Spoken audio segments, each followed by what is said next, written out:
Entertainment.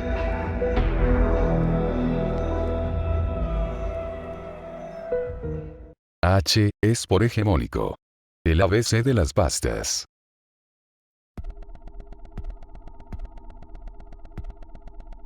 A través de la oscuridad del sistema de desagüe, basura podrida y la peste de agua estancada, el ministro Meisberger, líder espiritual y salvador de mi familia, nos condujo hacia la cámara de Dios. Barb había vomitado 2 veces ante el desdén y el disgusto del ministro.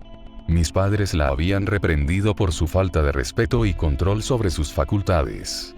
Yo también había vomitado, pero me lo tragué para evitar el castigo. Cada vez que Barb vomitó, mi madre la abofeteó y le ordenó que recobrara la compostura. Ya le había robado suficiente tiempo a nuestra agenda apretada. Dios estaba regresando a la tierra. Solo los siervos más devotos entrarían a la cámara de Dios, y haber llegado tarde ciertamente penalizaría nuestras posibilidades de entrar. Provocar que el ministro llegara tarde a un evento tan trascendental nos habría conferido ira de la congregación. Pudimos haber sido expulsados. No podía ni empezar a imaginarme lo que cambiaría si mamá y papá fuesen expulsados de la congregación. Temía por nuestra seguridad. Más por la de Barb que por la mía. Mi familia no era originaria de la ciudad. Nos vimos forzados a mudarnos cuando el trabajo de mi papá lo transfirió desde una ciudad del medio oeste hacia la sede principal. Mis padres no habían querido venir a la ciudad. Mamá y papá eran seguidores devotos de Jesucristo. Fue así por la totalidad de sus vidas. Sus círculos sociales y bienestar espiritual giraban en torno a su iglesia. Haber sido arrancados de esto y arrojados a un ambiente completamente nuevo fue una sentencia de muerte para ellos. Al no tener ninguna otra alternativa, rentaron un apartamento pequeño en la ciudad y no hicieron ningún esfuerzo por decorar o por hacer que ese lugar se sintiera como un hogar. Papá juró que era temporal. Después de 1 año en su posición actual, solicitaría una transferencia hacia otra parte. Muy lejos de la ciudad. Más cerca de gente con creencias afines. Para ellos, las ciudades eran refugios para los impíos y paganos de pensamiento liberal. Aquellos que estaban a favor de la fornicación desenfrenada de la juventud al proveer anticonceptivos y condones. Aquellos que toleraban y aceptaban la abominación de hombres fornicando con hombres. Mujeres con mujeres. Aquellos que aceptaban estilos de vida diabólicos de libertinaje. Inmigrantes ilegales traficando drogas y buscando violar y saquear. Prostitución. Los creadores de pornografía. Sodoma moderna. Gomorra. Cualquier cosa que se te ocurriera, las ciudades suplirían esos pecados con creces. Mis padres eran fanáticos de mente cerrada, y yo los odiaba por pensar así. Y lo que es más importante, no querían que Barb y yo cayéramos en la tentación que estos lugares proporcionaban. Asumieron la misión de encontrar el lugar de culto más tradicional, rígido y conservador que la ciudad pudiera ofrecer. Saltando de iglesia en iglesia, no fueron capaces de encontrar este lugar hasta que el ministro Meisberger se les acercó por los escalones de la iglesia a la que habían estado asistiendo. El ministro los invitó a una reunión especial en el centro comunitario, prometiendo acercarlos a Dios más de lo que nadie en la tierra podría. Asistieron a muchas reuniones con el ministro y se unieron a la iglesia de Meisberger con un entusiasmo religioso renovado. La palabra de Meisberger se convirtió en ley en nuestro hogar y en nuestras vidas. Hubo cambios mayores en nuestra familia. Toda vestimenta de color fue removida de nuestro hogar. Solo se permitía ropa negra. La ropa de color era el uniforme de los inmundos. Destacar era un pecado. El negro era un reflejo de la oscuridad en el alma del hombre. Nuestros televisores, computadoras y aparatos electrónicos fueron vendidos. Estos eran utilizados para esparcir información errónea y propaganda, y para atentar con pecados capitales, al proveer acceso fácil a compras en línea, juegos de azar y pornografía. Nos sacaron a Barb y a mí de la escuela, pues estas eran criaderos para esparcir las intenciones de los inmundos. Que los demás niños vivieran en el pecado nos influenciaría a que pecáramos con ellos.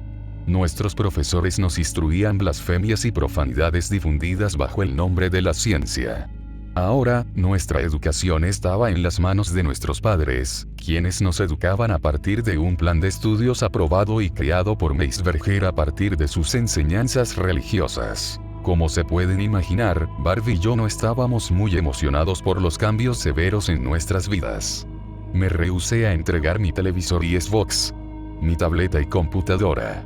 Se me arrebató todo lo que poseía que me brindaba felicidad, entretenimiento o interacción social. La única forma de entretenimiento que se nos permitió fue una copia de la Biblia de Meisberger. Si no le dábamos uso, a nuestros padres se les había encomendado facilitar sermones sobre ella. Mi padre respondió a mi protesta por la pérdida de mis cosas con una cachetada firme a lo largo de mi rostro, un hombre que nunca en su vida me había levantado la mano. No me dolió tanto como me sorprendió y me avergonzó. No solo ardía en un nivel físico, lastimó mi alma. De la noche a la mañana, el hombre que amaba y respetaba, se convirtió en un hombre al que temía y despreciaba. A Barb se le hizo mucho más difícil acostumbrarse a nuestro nuevo estilo de vida. Extrañaba a sus amigos y se escapaba de la casa con frecuencia para visitarlos. Regresaba con libros de contrabando y un iPod pequeño que podía esconder con facilidad. Mamá y papá estaban dormidos cuando ella se iba y cuando regresaba. Sus excursiones nocturnas transcurrieron sin complicaciones por un tiempo hasta que abusó de su suerte y fue atrapada. Barb llegó a casa y se encontró cara a cara con mi madre, quien había estado bebiendo un vaso con agua. Mamá despertó a papá, iniciando la primera de muchas discusiones explosivas. Me arrastré de la cama para ver lo que estaba sucediendo.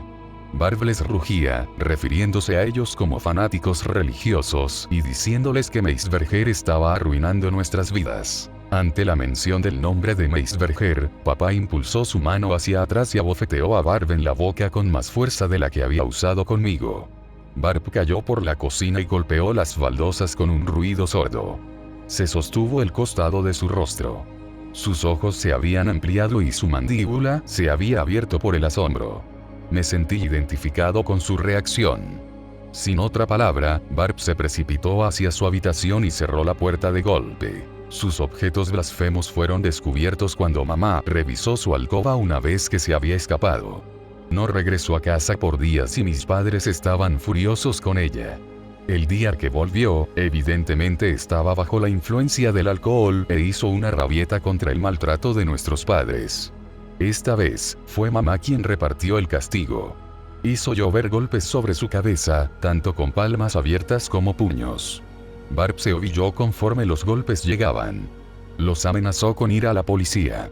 Fue aquí cuando mi padre verdaderamente perdió la cabeza. El invitar a una autoridad opuesta a la congregación, al hogar y negocio de un hombre era un pecado grave. El hombre era el líder del hogar y al único a quien se le permitía interactuar con el mundo exterior. Dios creó al hombre para gobernar el hogar y dirigir a la familia. El hombre era fuerte, resiliente y un autoritario. El cometido de la mujer era el de dar a luz a tantos hijos del hombre como fuera posible, criar a esos hijos y encargarse del hogar. Mamá reaccionó a la amenaza de Barb hiriéndola verdaderamente. Mamá la pateó. Barb, por reflejo, se abalanzó y empujó a nuestra madre a la pared. Luego hizo un intento por escapar. Papá la atrapó antes de que pudiera llegar a las escaleras. Barb chilló y gritó pidiendo ayuda. Algunos vecinos salieron de sus apartamentos para ver lo que estaba sucediendo. Eran latinos o algún otro tipo de extranjeros. Papá les dijo que Barb estaba tratando de escapar, y esa fue excusa suficiente para que lo olvidaran. Era una riña familiar. No era nada nuevo en una ciudad grande. Una persona gritando y portándose como una demente era habitual para la zona. Papá regresó a Barb al apartamento arrastrándola del cabello. La tiró por la puerta de su habitación y la cerró detrás de sí. Me llamó para que le trajera su caja de herramientas y yo obedecí al no querer sufrir la ira de mi padre. Papá instaló un candado en la puerta y dejó a Barb atrapada adentro. Era una prisionera en su habitación. Mamá le daba una cubeta para que pasara su excremento y orina. Era alimentada 2 veces al día y se le daba un bote con agua para su sustento. Cuando comenzó a gritar, papá se puso firme. Me agarró un brazo, me llevó a la habitación de Barb y le dijo que, si no se calmaba, sus castigos ahora serían infligidos en mí. Para demostrar su punto, papá torció mi brazo hasta que le estaba rogando que me liberara. La respuesta de Barb fue nada menos que un desastre. Jódete. Vociferó entre dientes y arrojó un plato de comida en el rostro de mi padre. Le pegó en la boca. El plato cayó al suelo, quebrándose y esparciendo comida por todas partes. Solo capté un vistazo del rostro de mi padre y huí en busca de refugio. Se lanzó hacia la puerta de la habitación y la cerró de golpe, haciendo temblar el apartamento. Pero no ahogó el sonido de sus bofetadas y puñetazos golpeando carne. Mientras más fuerte gritaba Barb, más fuerte era la golpiza, que recibió hasta que guardó silencio. Mamá entró a la habitación y escoltó a papá hacia afuera. Había sangre en sus nudillos y en su rostro. Barb estaba desplegada en su cama. Su nariz estaba sangrando. Su rostro estaba rojo e inflado. Sus labios estaban partidos y ensangrentados. Lloraba, sollozando en silencio. Después se estabilizó todo. Barb, temiendo que se impartirían castigos sobre nosotros dos, decidió acatar sus quehaceres, las lecciones espirituales de mamá y las oraciones. Se remolcaba a sí misma por todo ello, inexpresiva, muerta por dentro, resignada ante su destino. Se confinaba a su habitación, optando por el aislamiento. Yo hice lo mismo. Ahora nuestro hogar estaba en silencio todo el tiempo. Mientras papá trabajaba, mamá se enfocaba en sus estudios religiosos y en impartir nuestras lecciones. Fue la experiencia más miserable de mi vida y tenía demasiado miedo como para defendernos a Barb y a mí. La ira y furia de papá no era algo que quisiera vivir. 2 semanas después del incidente, mis padres nos dijeron que nos mudaríamos para unirnos al resto de la congregación. Barb trató de ocultar su reacción ante el anuncio. Las lágrimas y su mirada derrotada no pudieron disimular sus sentimientos. En cuestión de una semana, Meisberger llegó a nuestro hogar y mis padres le entregaron un cheque con sus ahorros de todas sus vidas. Mis padres donaron todo su dinero a la congregación. Meisberger estrechó la mano de papá y le asintió su aprobación a mi madre. El contacto entre hombre y mujer no estaba permitido. Les agradeció por su diezmo y prometió que las donaciones de nuestra familia nos reservarían un lugar en los cuarteles de residencia de la congregación y un asiento al lado derecho del comedor de Dios en el gran reino de los cielos para el festín de 1000 almas.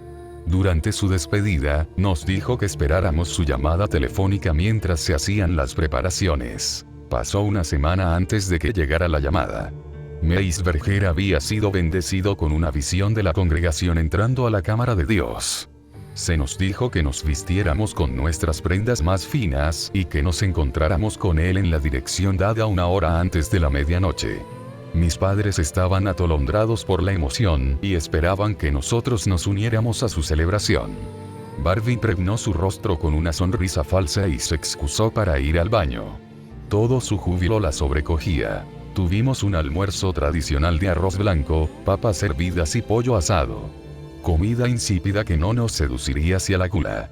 Antes de que el almuerzo terminase, papá le entregó a Barb una pastilla y demandó que se la tragara. Dijo que el ministro lo había ordenado. No pudo esconder sus manos y labios temblorosos.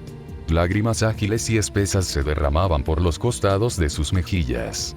Negó con la cabeza y le rogó a nuestro padre que tuviera piedad. Él le contestó con una mirada. La aterrorizó y la sometió simultáneamente. Barb se tragó la pastilla. Mamá la obligó a abrir su boca para demostrar que se la había tragado. 1 hora más tarde, Barb estaba fuera de sí. Arrastraba las palabras y tenía problemas para comprender lo que estaba sucediendo. Mamá le dijo que era normal y que no se preocupara. Barb se quedó dormida en su silla y papá dijo que era hora de irnos. La levantó por encima de su hombro como un saco de patatas y la cargó afuera del apartamento. Sus extremidades se mecían flácidamente. Se veía muerta, con la excepción de un tic incómodo en su rostro. Nos subimos al elevador y bajamos hacia el estacionamiento. Siguiendo la dirección del ministro, condujimos afuera de la ciudad hacia el punto de encuentro en los suburbios. Barb estaba murmurando en el asiento trasero, semiconsciente. Policía, culto. Y asustada. Fueron las únicas palabras que pude descifrar. Temiendo por su seguridad, y por la mía, le pedí a mis padres que me explicaran los pasajes del Oscuro Perpetua. Papá me contó sobre la segunda venida de Jesucristo y los eventos del libro de Revelaciones. Los malvados serían castigados con la segunda muerte y amplió su explicación. No le estaba prestando atención.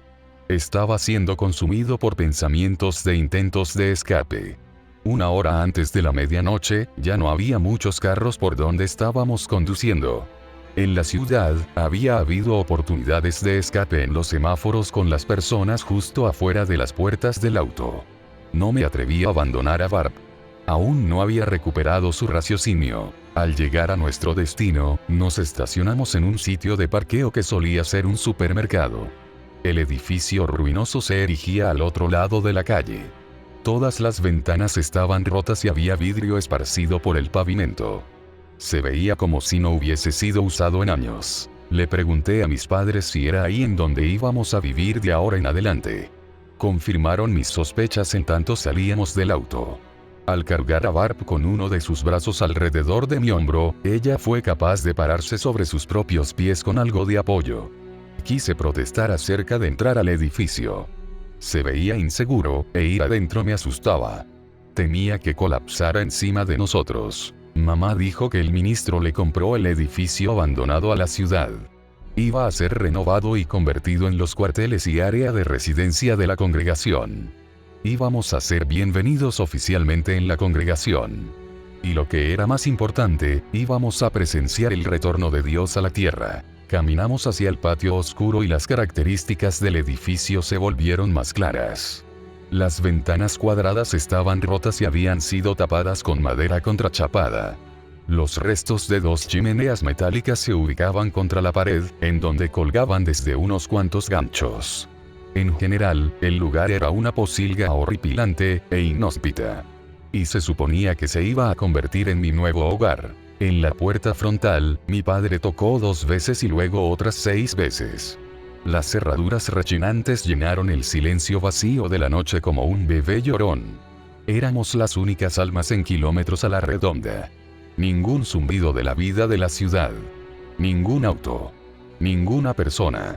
Nada. Mis sentidos iban a toda marcha como si cualquier sonido ligero fuera un peligro que se avecinaba. Meisberger nos saludó.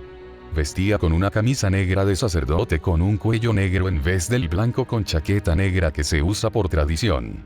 Se disculpó por demorarse tanto en abrir la puerta, que estaba vieja y necesitaba lubricación. Me sentí aliviado cuando vi personas paradas detrás de Meisberger, todas vestidas de negro. Los hombres estaban parados a un lado de la sala. Las mujeres en el otro. Entre ellos, había niños y adolescentes. Sus expresiones se me escaparon al ser tantos de ellos observándome. Antes de nuestro viaje hacia la cámara de Dios, quiero proponer un brindis, dijo Meisberger. Pese a que se veía como una petición, fue una orden directa.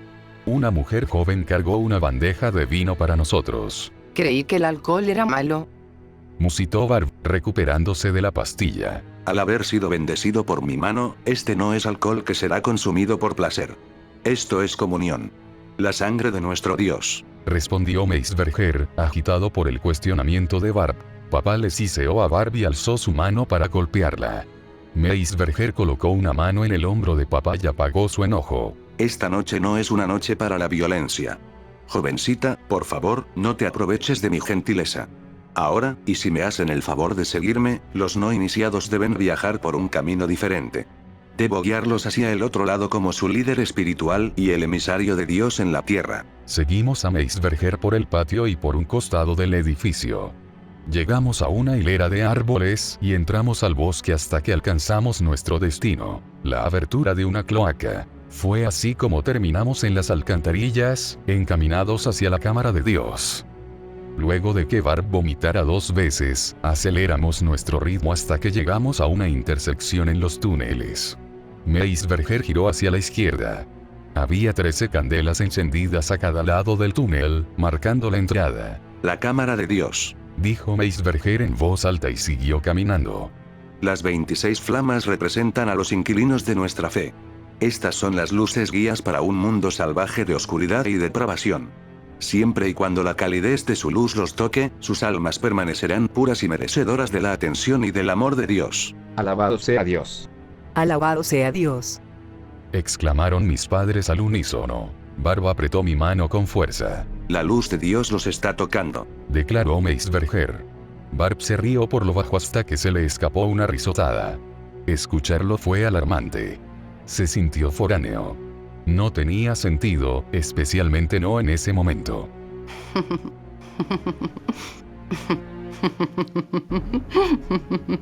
Dios no es real. Eres un mentiroso.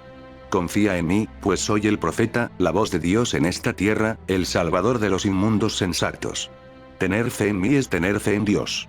Rectificación 4:8, Argento el Pontífice. Citó el ministro. Barb se liberó y corrió.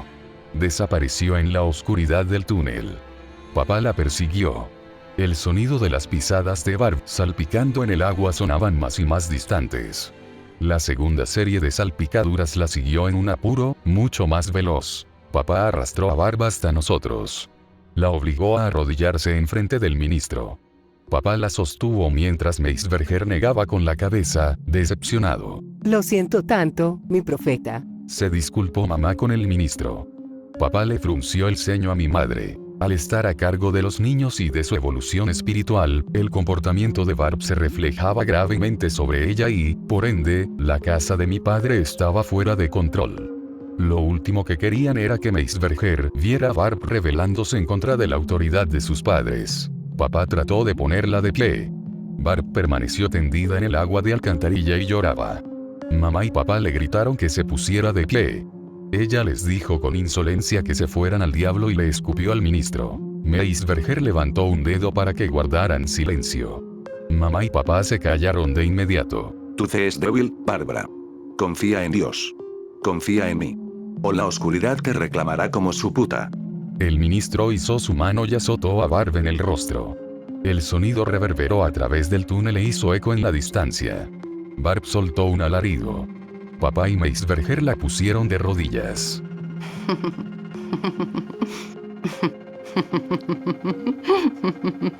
Así es. Soy una grandísima puta. Quiero que toda la oscuridad del mundo me penetre como una verga gruesa. Soy una ramera. Una maldita zorra sucia. Vociferó mi hermana, y yo permanecí inmóvil, horrorizado. Nunca la había escuchado hablar de esa forma. Sonó como una persona distinta utilizando los labios de Barb para enunciar un lenguaje irremediablemente soez. Estoy tan avergonzada. Se excusó mamá cubriendo su pena con sus manos. No te preocupes, linda. Salvaremos el alma de tu hija, sea que ella lo quiera o no. Meisberger se dirigió a la puerta y le dio unos cuantos golpes. 2 veces y luego otros 6. La puerta se abrió y una luz bañó al túnel. Me hirió la mirada. Necesito 4 hombres. Llamó Meisberger. 4 hombres llegaron a la cloaca y vieron a Barb en el estiércol. Sin decir nada, se dirigieron hacia ella y la levantaron del suelo a pesar de sus protestas. Ella pataleó, blandió sus brazos y se retorció. Gritó por auxilio y yo no pude hacer nada. ¿Qué podría hacer en contra de 4 hombres, mis padres y el ministro? Sus ojos me perforaron, retándome a que intentara ayudar a mi hermana. Como el cobarde que era, distancié mi mirada de lo que estaba sucediendo y permití que continuara. Los 4 hombres arrastraron a mi hermana a la cámara de Dios. El ministro y mis padres los siguieron.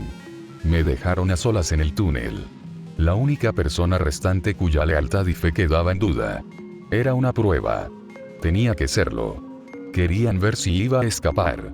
Sabían que no lo haría. Amaba a mi hermana demasiado como para que la dejara sufrir sus insultos y castigos por sí sola. Al entrar a la cámara de Dios, el hedor de la porquería de alcantarilla fue sustituido con el olor de madera candente e incienso. La calidez me envolvió, lanzando escalofríos por todo mi cuerpo. Se sentía celestial. Había chimeneas ardiendo a lo largo de la cámara. Los adoradores esperaban a los costados de los fuegos con sus Biblias en mano, rezando. Bienvenidos a la cámara de Dios. Anunció Meisberger desde el centro de la habitación.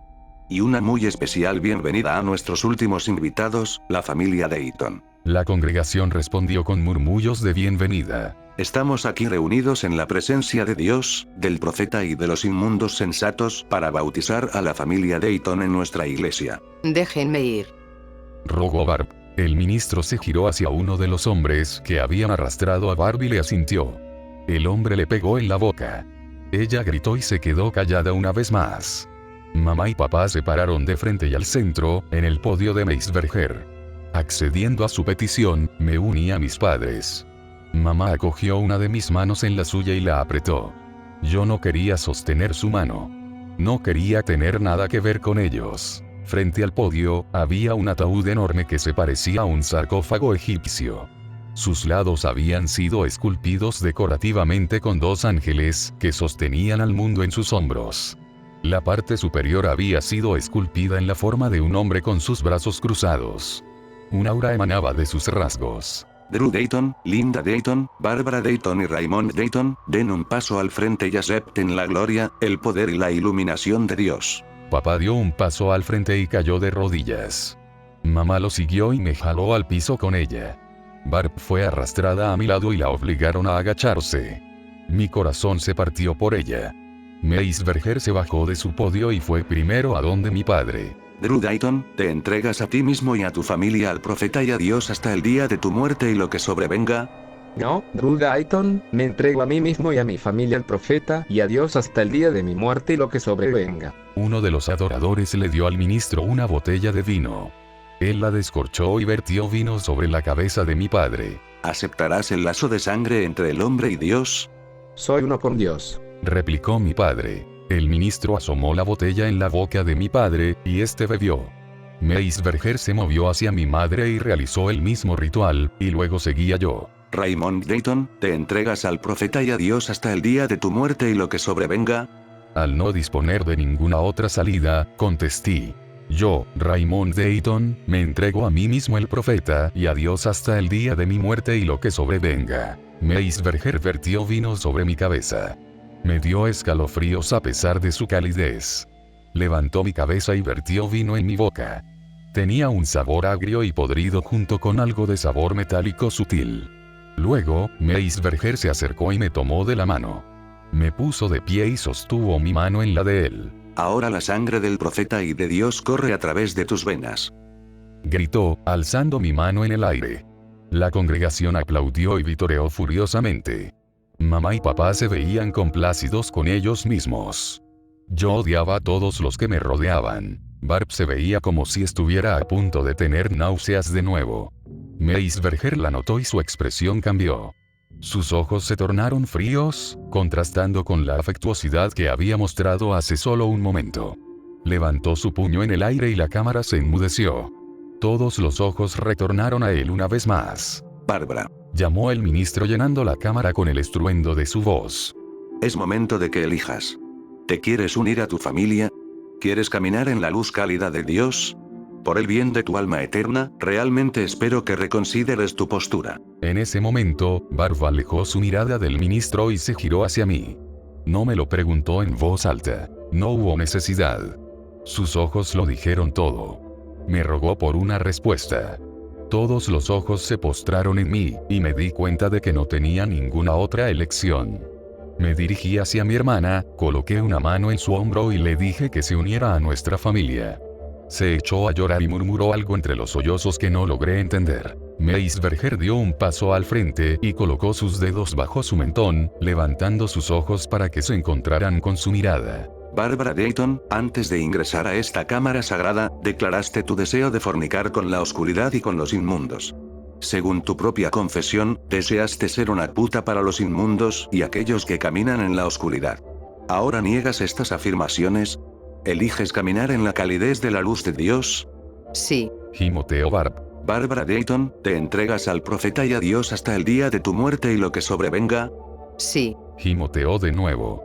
El ministro vertió el resto del vino sobre su cabeza y luego colocó los labios de la botella contra los de Barb. Ella recibió el vino en su boca y luego lo escupió, rociándolo por el rostro y la ropa del ministro. La congregación jadeó colectivamente. Loco de mierda. Esto es sangre. Le gritó Barb, y un escalofrío me atravesó. Mace Verger no reaccionó tras haber sido escupido. Continuó como si nada hubiera pasado. Familia Dayton, Dios los ha bendecido con su sangre, así como ha bendecido al resto de nuestra congregación. Dios da sus bendiciones y demanda fe, oración y sacrificio a cambio. Arrodíllense ante Dios y correspondan su gesto piadoso. Mamá y papá fueron al sarcófago. Yo seguí su ejemplo y me arrodillé junto a ellos.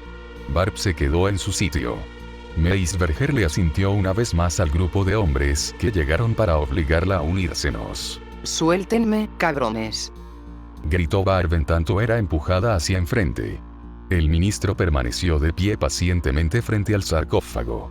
Una vez que Barb estaba en el lugar que le correspondía, 2 hombres la sostuvieron. Meisberger les asintió con la cabeza para agradecerles. En su mano, el ministro sostenía una joya con detalles asombrosos que estaba incrustada en una daga manchada de sangre. Mi corazón me golpeaba el pecho. Drew Dayton, Dios demanda tributo. Complácelo como has jurado. El ministro arrastró la daga por su propia mano e hizo una mueca. Colocó su mano sobre la boca de la figura esculpida en el sarcófago y derramó sangre en ella. Siguiendo las acciones del ministro, papá pasó la daga por su palma y alimentó al sarcófago. Luego siguió mamá y cortó su mano para darle su sangre a Dios. Cuando mamá me pasó la daga, sentí como si fuera a perder mi coraje. No sabía si podría seguirle el juego a la fachada de esos fanáticos religiosos. Mis manos temblaron ante el panorama de la sangre en la daga. El mango estaba resbaloso. Raymond, ríndele tributo a Dios. Me urgió el ministro. Su rostro serio y de lagarto observó mi mano con atención.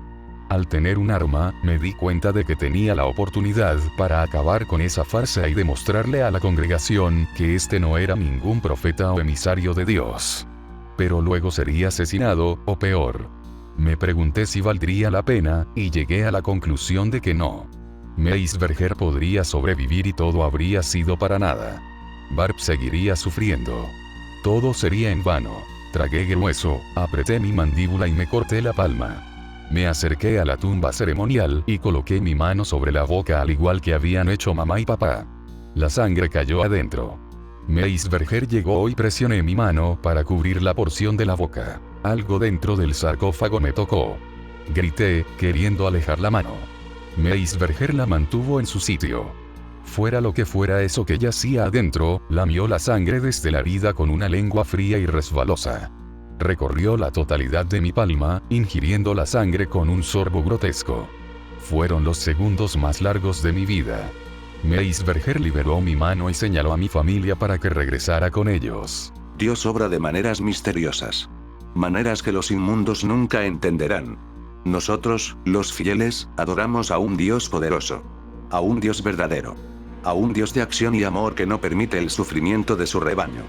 Coloca tu fe en Dios, pues todo es posible a través de Él y solo a través de Él. El ministro levantó su mano ante la congregación y les mostró su palma. La herida se había esfumado. Vi mi propia mano y descubrí lo increíble. Mi herida también se había esfumado. La congregación jadeó una vez más en señal de gozo. Me volteé hacia Barb y vi que su asombro igualaba el mío. Barbara Dayton. Nuestro Dios te ha escogido para la salvación. Tú rechazas su selección.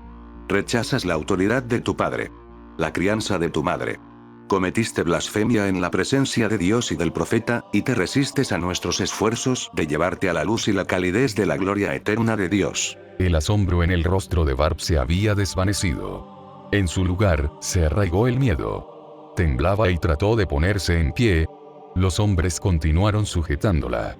Ella se retorció y recibió otra manotada en el mentón por su oposición. Quizá es por esto que Dios te prefiere más que a la mayoría de nosotros. Tú necesitas el amor de Dios más que cualquiera. Dios me ha comandado que te lleve más cerca de su ser. El ministro gesticuló con una mano hacia el sarcófago y los hombres arrastraron a Barb hacia adelante. Ella gritó y pateó con lo último que quedaba de su fortaleza y espíritu.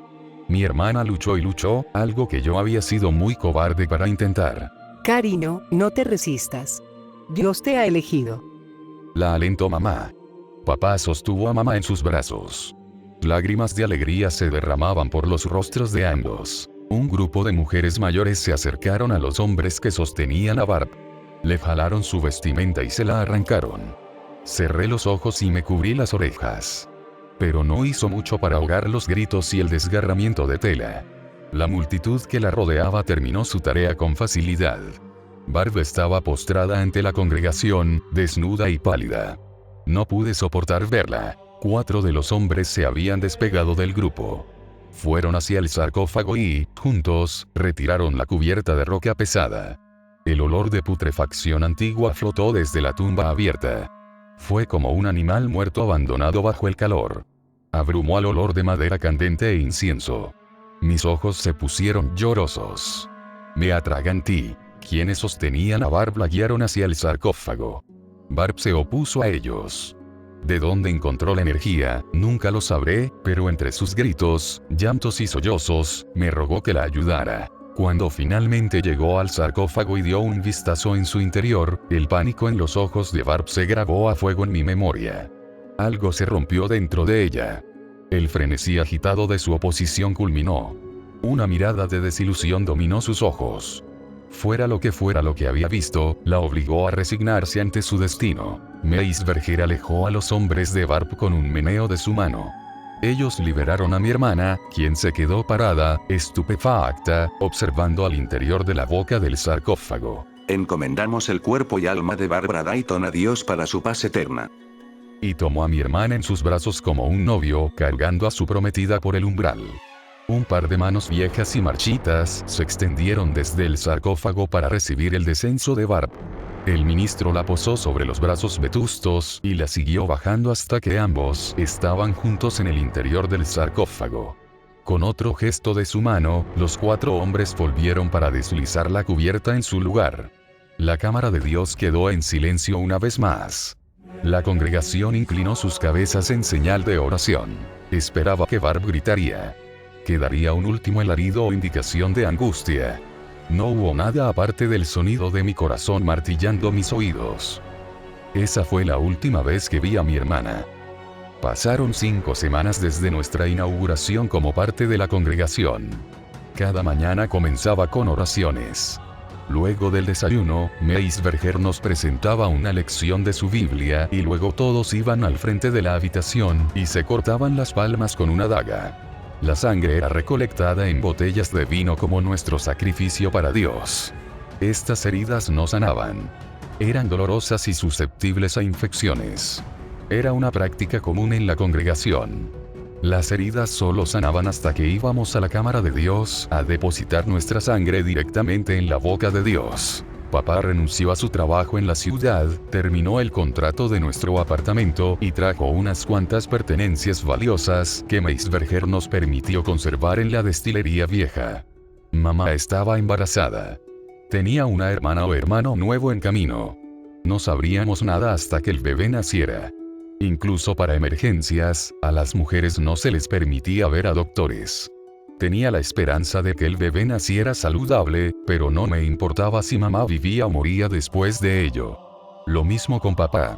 No había hablado con ellos desde la noche en la que abandonaron a su hija para ser sacrificada afuera lo que fuera que se encontrara dentro del sarcófago. Al vivir en la congregación, las oraciones en la cámara de Dios eran raras. En 5 semanas, solo habíamos ido 3 veces a dar sangre directamente. La congregación era capaz de acceder a la cámara a través de una puerta en el sótano. Esta también daba acceso a la puerta que conducía a los túneles de las alcantarillas y al mundo exterior. Solo fue cuestión de amasar el coraje y esperar a mi oportunidad. 5 semanas después de haber perdido a Barb, hice mi jugada cuando estaba seguro de que era el momento indicado. Esperé hasta muy temprano por la mañana, me salí de la cama y repté por los cuarteles de los hombres en la oscuridad. Aún no podía arriesgarme a encender una candela. Justo afuera de la habitación, a paso de tortuga para asegurarme de que nadie escuchara mis pisadas, atravesé la destilería hasta que llegué a la puerta del sótano. Una vez ahí, encendí la candela de aceite. Un nudo se torció en mi estómago por los recuerdos de las palabras de Meisberger que volvieron a mí. Siempre y cuando la calidez de su luz los toque, sus almas permanecerán puras y merecedoras de la atención y del amor de Dios. Solo quedaba entrar a la cámara de Dios una vez más y luego llegar a la puerta de los túneles. Al no haber nadie alrededor y con la expectativa de estar solo, me apresuré por el sótano y abrí la puerta hacia la cámara. Las chimeneas se habían extinguido y no había incienso ardiendo, lo cual provocó que el olor en la cámara de Dios fuera más potente que nunca. El sarcófago se encontraba bajo la sombra del podio de Meisberger. Los días previos a mi escape, decidí que no me molestaría con ello. Escapar de la congregación era mi meta. Todo lo demás era innecesario. Y, aún así, me hallé a mí mismo parado frente al sarcófago. No había nadie que impidiera que hiciera eso que había catalogado como innecesario y que simplemente añoraba por venganza. Nunca creí que se me presentaría la oportunidad. Creí que tendría que huir a toda marcha hacia los túneles siendo perseguido desde cerca. La boca de la figura en el sarcófago estaba lo suficientemente abierta como para que la candela cupiera. Ahora, la decisión estaba entre navegar los túneles sin luz alguna y obtener mi venganza, o enfocarme en asegurar mi escape. Mi mente estaba abrumada, sopesando los pros y los contras en tanto el tiempo se escurría con más y más posibilidades de que fuera encontrado. Lo que seguía apareciendo en mi cabeza era lo cobarde que fui cuando Barb más me necesitaba. Había jurado desde la muerte de mi hermana que no me retractaría ni me dejaría intimidar. No permitiría que esta oportunidad se desperdiciara. Al escudriñar las chimeneas extintas, descubrí exactamente lo que necesitaba entre los restos chamuscados. Un trozo de madera largo y delgado se encontraba a un lado de una de las chimeneas, el cual no había sido usado. Me serviría muy bien como antorcha. Me tomó unos cuantos segundos de aplicación directa para que el pedazo de madera cogiera fuego. Fui al sarcófago y coloqué la candela ardiente sobre la boca en donde una cantidad inimaginable de sangre había sido dada como alimento para lo que vivía adentro. Cuando estaba a punto de soltarla, una voz gritó desde el interior. Era la de Barb. Por favor, Raymond, no lo hagas. Sigo viva. No pude creer lo que escuché ante el sonido de la voz. La esperanza llenó mi corazón solo por un instante, antes de que me cayera en cuenta que realmente no podía creer lo que escuché. Fuera lo que fuera eso que descansaba en el interior del sarcófago, poseía poderes. Me lo demostró cuando tomó a Barb. No me importaba si se trataba de un dios, del único dios o de algo completamente distinto. Me arrebató a mi hermana y trató de usar mi recuerdo de ella para escudarse de su condena inminente. Adiós, Barb, dije y dejé caer la candela de aceite en la boca. El sarcófago estalló en llamas. La criatura aulló en agonía. Aún puedo escucharla en mi mente, pues su sufrimiento me da placer. No me pude quedar para disfrutarlo. Corrí a la puerta del túnel y luego por las alcantarillas. Navegarlas fue confuso. Cada giro conducía a otro callejón sin salida. La antorcha ya casi se consumía. Su calor era incómodo y me quemaba los dedos. Se acabó poco después de que encontrara el camino hacia la salida. Corrí bajo la luz de la mañana. Sin saber en dónde estaba o hacia dónde iba, me adentré en el bosque con la esperanza de que los árboles cubrieran mi escape. No había escuchado a nadie llegar a los túneles y no había visto a nadie afuera tampoco. Estaba solo. El bosque no era tan denso o amplio como había imaginado. Llegué a una carretera transitada después de unos minutos. Había multitud de carros. Había tiendas abiertas. Personas saliendo de sus apartamentos. Vestían con otros colores aparte del negro. Se sentía irreal. Pensé que estaba soñando. Con un vigor renovado, me apresuré por la calle hacia un Dunkin' Donuts. El aroma intenso de café recién preparado hizo que mis ojos rodaran al reverso de mi cabeza. Corrí a un lado de las personas que estaban esperando en la fila de la caja registradora y pedí que me dejaran usar el teléfono para llamar a la policía. La policía llegó al Dunkin' Donuts y me llevaron a la estación. Les conté todo sobre el ministro Meisberger, mis padres y el área de residencia de la congregación a solo unos bloques de distancia. Horas más tarde, la policía le cayó como enjambre a la destilería y descubrieron que la congregación había huido. Los oficiales en la escena dijeron que el edificio olía a humo y carne chamuscada. No había nadie adentro. Se veía como si todos hubieran dejado lo que estaban haciendo y se fueron corriendo. Lanzaron una orden de búsqueda para un grupo de personas vestidas de negro y viajando con niños. Pero se volvió innecesaria cuando la policía descubrió que el sistema de tuberías debajo de la destilería se conectaba y ramificaba a muchos otros lugares. Tomaría algo de tiempo el enviar a oficiales para que revisaran cada ubicación. Ya era demasiado tarde. La congregación había eludido su captura. Los restos del sarcófago quemado confundieron a todos. Cuando se me pidió que lo explicara, les dije que la congregación creía en un Dios que había estado ahí dentro. Que fui obligado a adorarlo y darle sangre. En tanto la búsqueda de Meisberger y de la congregación era efectuada, se me mandó a protección de testigos. Estuvo bien por mí. No tenía a dónde ir. No tenía padres, ni hermanos, ni ninguna vida la cual retomar. La congregación me había arrebatado todo, excepto la oportunidad de comenzar de nuevo. Casi han pasado 8 años desde aquellos eventos y me he mudado a California. A miles de kilómetros de distancia de cualquier persona que he conocido. Comencé una nueva vida aquí. Terminé la escuela secundaria, me gradué de la universidad y ahora estoy sacando una maestría en psicología. Actualmente, soy voluntario en una organización sin fines de lucro que ayuda a niños y adultos que han sobrevivido a abuso ritualista, manipulación mental y tortura física por parte de las personas en quienes más confiaban. Este tipo de trauma se queda contigo por el resto de tu vida, pero te ayuda a conectarte con otros que lo sufrieron y prestar una oreja. En mi caso, mi sueño es ver a Meisberger y a todos en la congregación siendo capturados, sentenciados en la corte y enviados a prisión. El conocimiento de que sus actividades sean expuestas para el mundo bastaría para mí. El saber que no podrían herir a nadie más le traería paz a mi alma, y una sensación de cierre que me permitiría superar la terrible experiencia.